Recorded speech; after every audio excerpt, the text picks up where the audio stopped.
Sean bienvenidos a nuestra cita con Dios, en la cual aprenderemos a través de la Escritura, la cual es nuestro manual de vida. En esta nueva plaga que va a herir precisamente a los ganados, vemos que Dios derrota a una deidad que se denominaba Hathor y generalmente se representaba por los toros Apis. Los Apis eran venerados como verdaderas deidades en la tierra de Egipto. Por eso ustedes ven que esa vaquita de la imagen que les pasé ahí está adornada como con unas estrellitas, porque a Hathor se le otorgaba, digamos, la potestad de ejercer autoridad y controlar todo lo que tenía que ver con las estrellas. Entonces, si Hathor tenía la capacidad de gobernar sobre las estrellas, entonces también iba a tener la capacidad de gobernar, por ejemplo, sobre las fases de la luna. Y eso entonces iba a incidir en las fases de la siembra y la cosecha. Entonces, cuando Dios le anuncia al faraón que va a venir la plaga sobre todos los ganados, caballos, asnos, camellos, vacas, ovejas, con todo, y que los va a matar, le está diciendo: tus deidades no tienen poder sobre las estrellas, no tienen la capacidad de regir los ciclos lunares, no tienen la capacidad de regir nada sobre siembra y cosecha, porque no tienen poder de dar vida, ni de sostenerla tampoco. Y nuevamente Dios le está diciendo al faraón en el versículo 4 que hará una separación entre los ganados del pueblo de Israel y los del pueblo de Egipto, de modo que nada muera de todo lo de los hijos de Israel. Y Jehová fijó el plazo diciendo: mañana hará Jehová esta cosa en la tierra. No era cuando el faraón pensaba que iba a suceder. Dios era tan exacto, tan perfecto, que le estaba diciendo: mire, ponga el cronómetro, cariño mío, mañana a tal hora esto va a suceder. Yo no necesito de que una estrella se mueva o que la luna esté en la fase cuarta de la casa de yo no sé quiéncito. Yo soy Dios, soy soberano y lo voy a cumplir. Versículo 6. Al día siguiente Jehová hizo aquello y murió todo el ganado de Egipto, mas del ganado de los hijos de Israel no murió uno. Entonces Faraón envió, y he aquí que del ganado de los hijos de Israel no había muerto uno, mas el corazón del faraón se endureció y no dejó ir al pueblo. Póngase en esta situación. Esos ganados ya estaban debilitados por la contaminación de las aguas.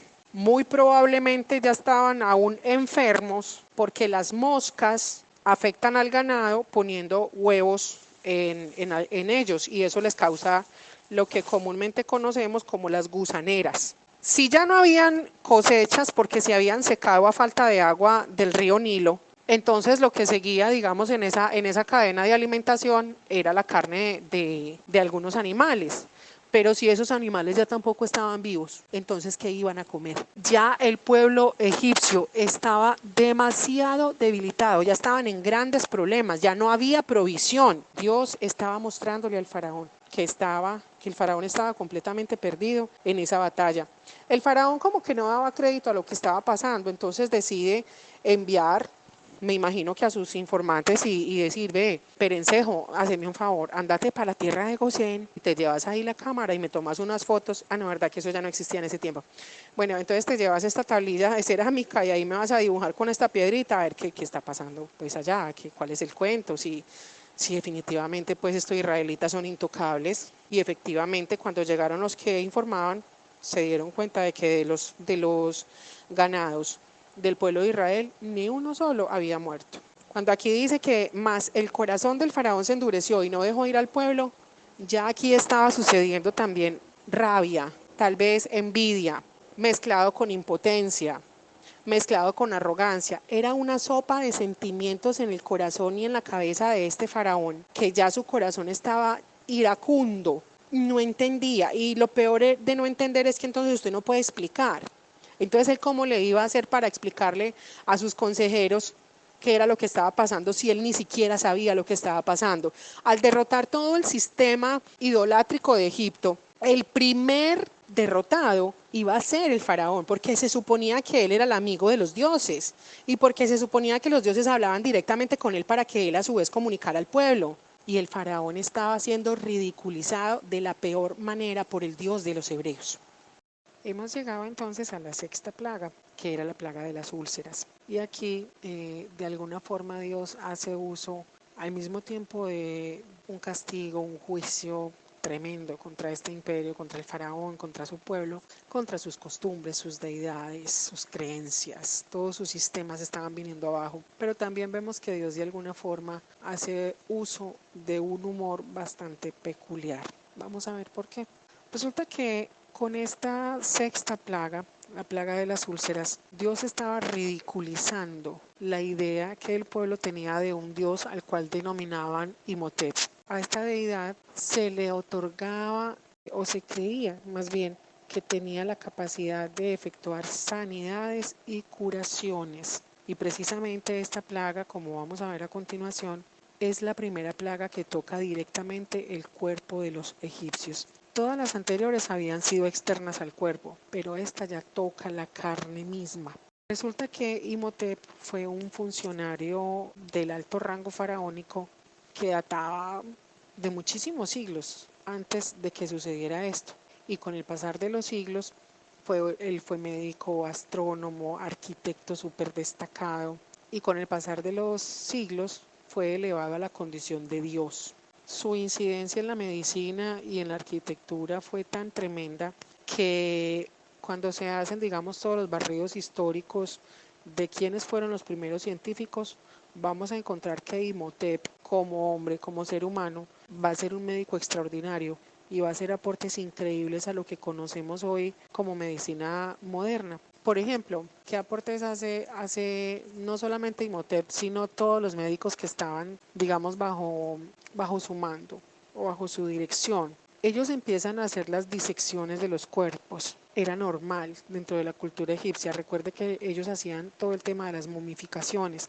Entonces, al poder abrir los cuerpos, cosa que era totalmente vetada para los griegos y los romanos, vamos a ver que los egipcios tenían un conocimiento muy profundo de cómo era la distribución del cuerpo, de qué órgano se encargaba de qué proceso, obviamente guardando las proporciones de lo que en ese entonces se conocía como medicina. Imhotep entonces hace incluso dibujos muy antiguos de todo lo que era ese mapa del cuerpo humano, y eso trae aportes increíbles a todo lo que hoy conocemos como medicina moderna. La medicina moderna entonces va a ser nutrida por los egipcios, después por los griegos, después por los romanos. Vamos a empezar a ver cómo los judíos aportan muchísimo conocimiento también, y que muchas de las costumbres que hoy manejamos en salud han sido sacadas precisamente de la escritura, y ese aporte lo hace el cuerpo judío. Después por allá los árabes, que tenían un manejo increíble de todo lo que era el tema del vidrio, van a hacer aportes muy tremendos utilizando vidrio y conocimientos matemáticos, y entonces gracias a eso vamos a empezar a acercarnos a lo que es el microscopio, a lo que es el telescopio, y pues gracias al microscopio entonces vamos a empezar a adentrarnos en lo que es la microbiología, a darnos cuenta qué son esos pequeños bichitos que dan origen a enfermedades tremendas. Entonces, Imhotep, cuando hacemos ese barrido histórico, vamos a encontrar que es el primer científico, uno de los primeros científicos que van a estar dateados en la historia.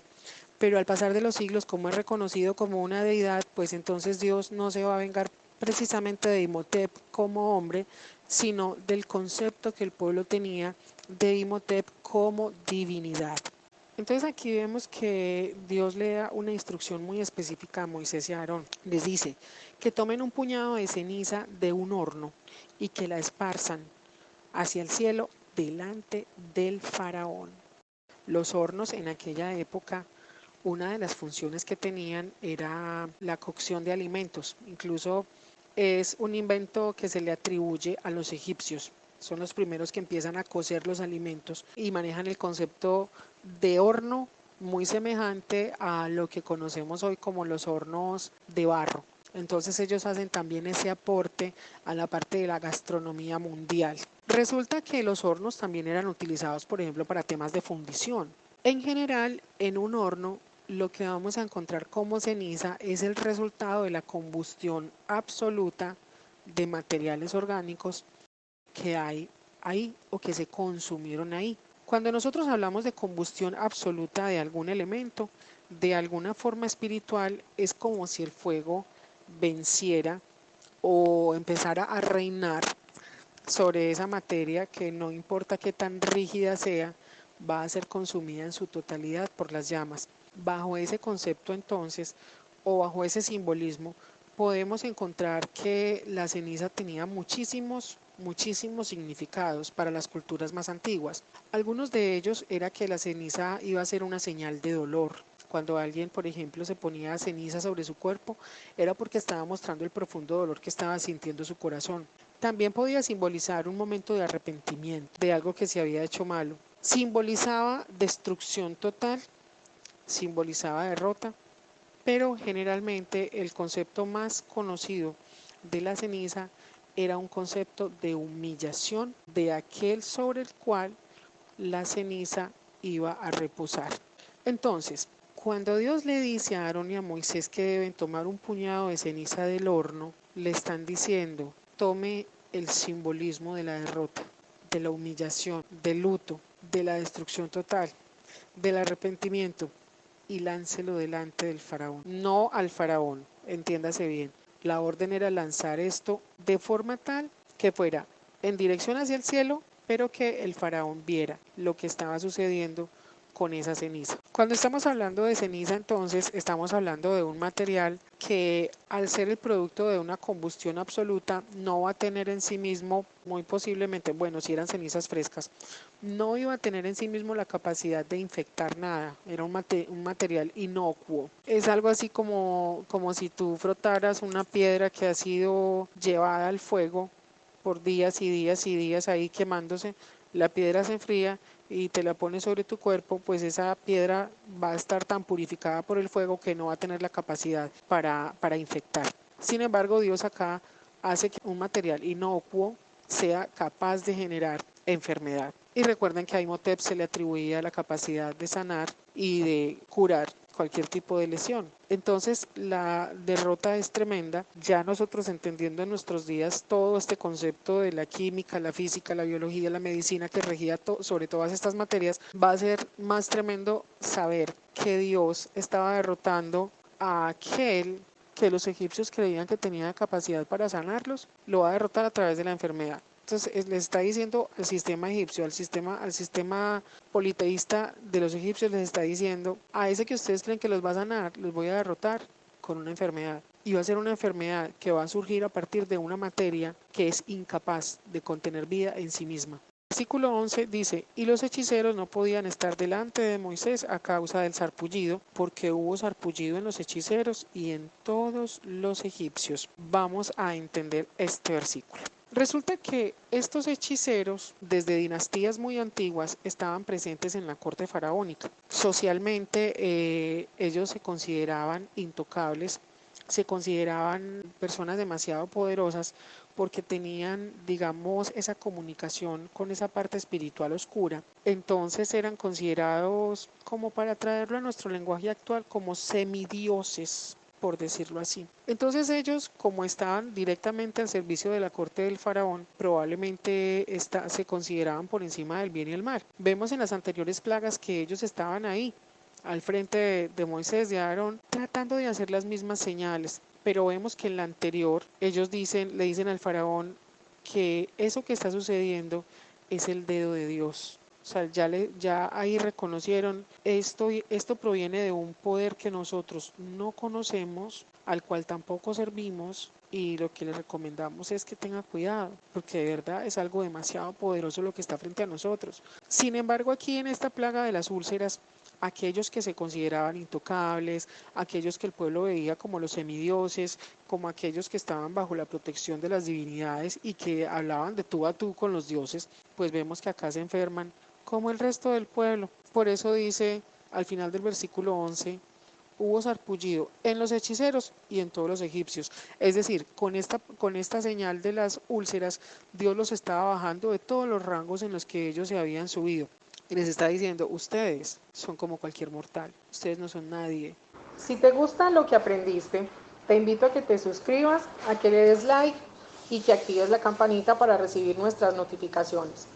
Como siempre, ha sido un gusto compartirles en este día de las grandes proezas que nuestro gran Dios hizo, hace y seguirá haciendo. Hasta pronto.